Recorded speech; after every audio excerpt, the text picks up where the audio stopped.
कल हमने शब्द भेद में पहला देखा है संज्ञा के भेद या प्रकार। तो उसमें हमने व्यक्तिवाचक संज्ञा और जातिवाचक संज्ञा ये दो टॉपिक हमने कल देखे हैं। आज हम तीसरा यानी भाववाचक संज्ञा देखेंगे। किसी भाव, गुण, अवस्था या दशा का बोध कराने वाले शब्द को भाववाचक संज्ञा कहते हैं। तो उसमें पहला उदाहरण है, मैं तुम्हारी ईमानदारी से प्रसन्न हूँ।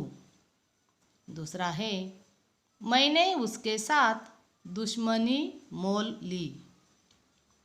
अगला, पहाड़ की ऊंचाई बहुत है। मुझे ज़्यादा चलने के कारण थकान महसूस हो रही है। तो बच्चों, इस भाववाचक संज्ञा की परिभाषा हमने देखी है।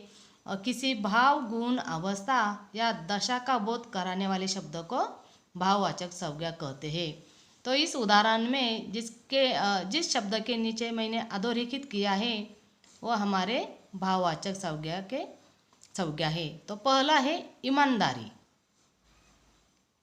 दूसरा है दुश्मनी, तीसरा ऊंचाई और चौथे उदाहरण में थकान। अब हम देखते हैं चौथा यानी द्रव्यवाचक संज्ञा। इसकी परिभाषा देखते हैं। जिस संज्ञा शब्द से किसी धातु, पदार्थ या द्रव्य का बोध हो उन्हें द्रव्यवाचक संज्ञा कहते हैं। अब हम देखते हैं इसके उदाहरण। पहला है, मैंने बाजार से चावल लाए। दूसरा है, उसने सोना खरीदा। अगला, दूध का त्याग मत करना। और चौथा है, पानी में नाव है।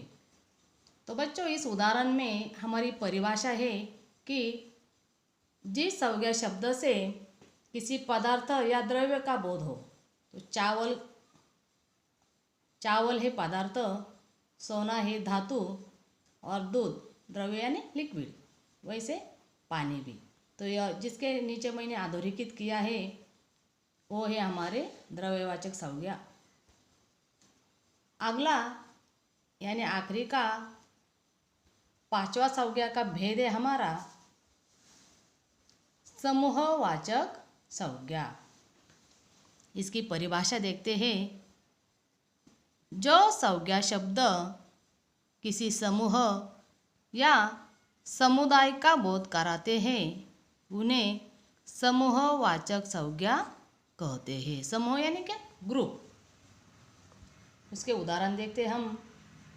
सैनिकों की टुकड़ी आगे बढ़ी। टुकड़ी यानी डिवीजन। भारतीय सेना ने अच्छा कार्य किया। तीसरा, कौओं का झुंड काव काव मचा रहा। और आखिरी का, लोगों की भीड़ रास्ते पर जमा हुई। समूह यानी ग्रुप। तो पहले उदाहरण में है टुकड़ी। टुकड़ी हमें पता है, अगर एक व्यक्ति रहा तो उसे हम टुकड़ी नहीं कहते या समूह नहीं कहते। एक से ज़्यादा लोग हो तो उसे हम कहते हैं टुकड़ी। दूसरा, सेना। सेना भी एक आदमी की नहीं रहती, तो एक से ज़्यादा यानी समूह यानी ग्रुप। वैसे झुंड, अगर एक कौवा होगा तो उसे हम सिर्फ कौवा कहेंगे, और एक से ज़्यादा अगर होंगे तो उसे हम क्या कहेंगे? कौवों का झुंड।